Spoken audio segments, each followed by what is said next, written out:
else that on that beat? Nope. Shawty and me on the late night. Got a man, got me thinking Shawty ain't right. She say she ain't about the creep life. All right, hello everyone. Week 1 in the books. I did not have a great week 1. I was top 3, I believe, in scoring in all of my leagues, and I still lost in all of my leagues. So, just the way it goes sometimes. I'm pretty confident in my teams for the most part. Obviously, high scoring is all that you're really looking for.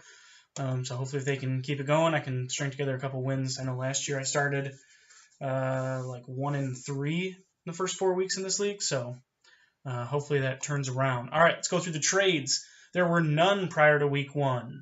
That's pretty disappointing. Disappointed in the lack of trades and really the lack of interest. I mean, maybe it's just my team. I know I reached out to a couple people, but people just don't seem to be all that interested in trading. Last week we had 6 trades by week 1, and it seems no one really wants to trade this year, and I don't get it because if you look at the rosters, just about everyone is really heavy at one position and pretty weak at another position.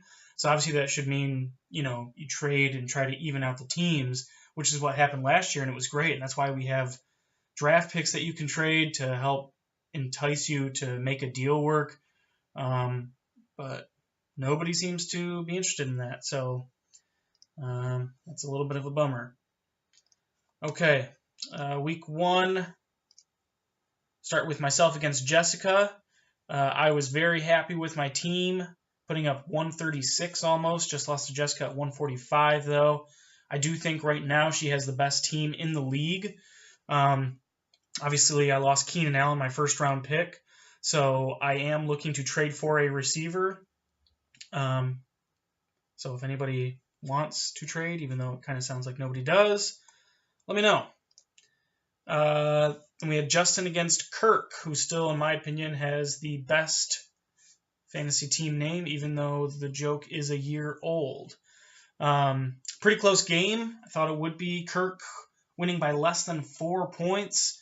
Devontae Freeman for Justin just laid a crap sack. But then again, so did Mark Ingram in comparison. Now CJ Spiller's not there. Maybe Mark Ingram's value goes up a little bit. But if I'm Kirk, Allen Robinson, 10.2, Zeke, 11.7, Ingram, 9.7. Those are not good numbers. Langford, even at 13.3, is a little concerning. Justin, Clive Walford, that didn't pan out, but that's kind of hit or miss. Really, everyone else on Justin's team did what I thought they would do, except for Devontae Freeman. Justin probably should have won this one, but Kirk got a good win.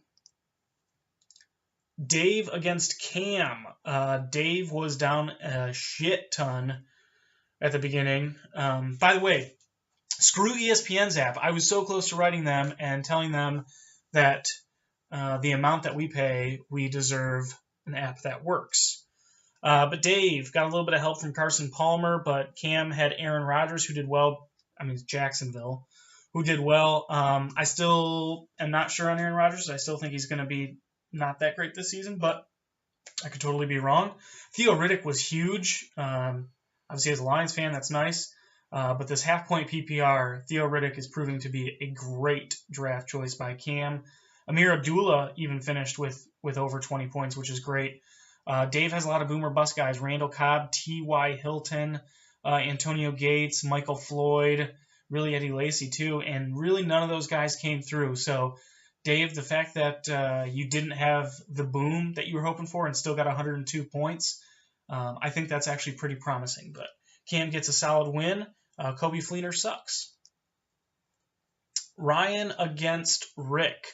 I think Ryan got lucky that he was playing Rick, who his team just shit the bed, because Ryan's team was 2 people. It was Drew Brees and A.J. Green. A.J. Green's not going to do that every week, and Drew Brees isn't going to do that every week. It was freaking Oakland.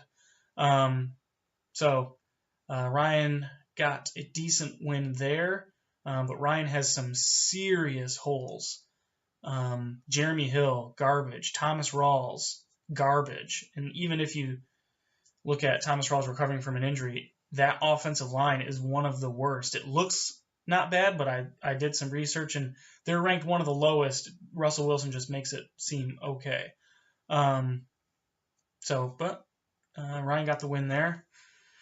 Tony against Tyler. Tony had a shot to get the scoring title for the week, but Todd Gurley sucked. I'm glad I didn't stay up and watch that game. I encourage you all, if you have not watched, there was, I guess he wasn't a streaker, but some fan ran on the field. That part was whatever, but the announcer that was calling that, it was absolutely hilarious. I highly advise you YouTube it. It was amazing. Todd Gurley sucked, but even with all that, Tony did well. Got a huge week out of Brandon Cooks and CJ Anderson. I think CJ will be good. I don't think he's going to be quite 28 points a week good. I think he's going to be good, though. Brandon Cooks, there's no way he does that every week. And then the Vikings defense, I mean, that was pretty huge, too. Tyler, I don't know how you consistently get great teams on paper and consistently fail to produce. I'm not saying it's you. It might be. But I'm not saying it's you. But 88 points. Let me do a quick look here. He got 200. They got 200. We got 200. They got 200. That was second worst now that I'm looking at it, which leads us to our next game. Micah, the defending champ, really pooping the bed here. Carlos Hyde did way better than I thought he would. But Sammy Watkins dealing with another friggin' injury. Odell, you don't really think... I mean, a half-point PPR, he should definitely get at least 10. AP shit the bed, and Phillip Rivers, not great. But Phillip Rivers was against Kansas City, so maybe that explains it. I think Nate got a solid win here. Excuse me. Pretty evenly dispersed for Nate. D'Angelo Williams was huge. Enjoy it for the next 2 weeks, because after that, D'Angelo probably looking at 4 or 5 points a game. All right. So week 2, we got myself against Tony. I am picking Tony. I think he has better matchups for his team. Justin against Cam. I'm going with Cam. I think they have the same level of running backs, but Cam has better wide receivers. Micah against Rick. I'm going with Micah. I just don't have faith in Rick's guys for consistency. It's kind of one of those, show it to me before I believe it. Dave against Kirk. I'm going with Kirk. I think he has some good matchups. Jessica against Tyler. I'm going with Jessica. Tyler, I actually like his team, but as we saw this week, that doesn't really mean much when it's Tyler. Again, that's not on you. It's just you guys aren't producing. And Jessica, in my opinion, has the best team in the league right now. And then Ryan against Nate. I'm going with Nate. I think Ryan has some big names on his team, but I don't think they'll consistently produce. AJ Green got 30 points. That ain't going to happen every week.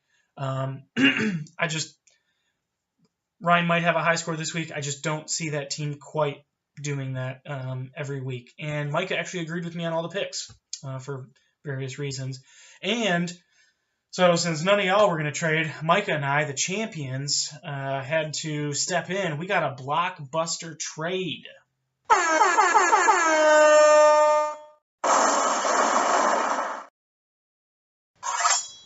So initially, I don't know what people's thoughts are. You might lean one way or the other, but I'm trading away Jamal Charles and Doug Baldwin. And in return, I'm getting Adrian Peterson and Emmanuel Sanders from Micah. There's risk with basically all of those guys, pros and cons for all of the guys. Jamal, he might be out this week. He should be back playing the week after. It might take him a week or two to get back to his normal self. But once he's his normal self, we saw what Spencer Ware did, got about 30 points. I think Jamal should be able to do that. You're just going to kind of have to ride through this injury bug. Doug Baldwin, he's been on fire since halfway through last year. It wouldn't surprise me if he was the number one receiver just during that time period. But the Russell Wilson injury might mean a low-scoring week 1 or week 2 or week 3. And then on the other side, you have Adrian Peterson. He's getting up there in age. He was terrible in week 1, and without Teddy Bridgewater means they can load the box. Hopefully, Sam Bradford comes through and defense can respect the pass game a little bit, which should open up things for Adrian Peterson, but that's not a guarantee. Adrian Peterson had a ton of touches in week 1, and I think he had like 19 touches for 31 yards. That's not what you want to see out of a Hall of Famer. And then Emmanuel Sanders, obviously he has not a great quarterback, and I already have Demarius, so there's some cons there for me. So that's all I have. Good luck to everyone except for Tony. Get out there and trade, guys. Is pretty much the reason I do this video, is to go over my opinions on trades. Spoiler alert, Mike and I traded. Mike and I finished in the top 2 last year. What up? Get out there and make something happen. See ya.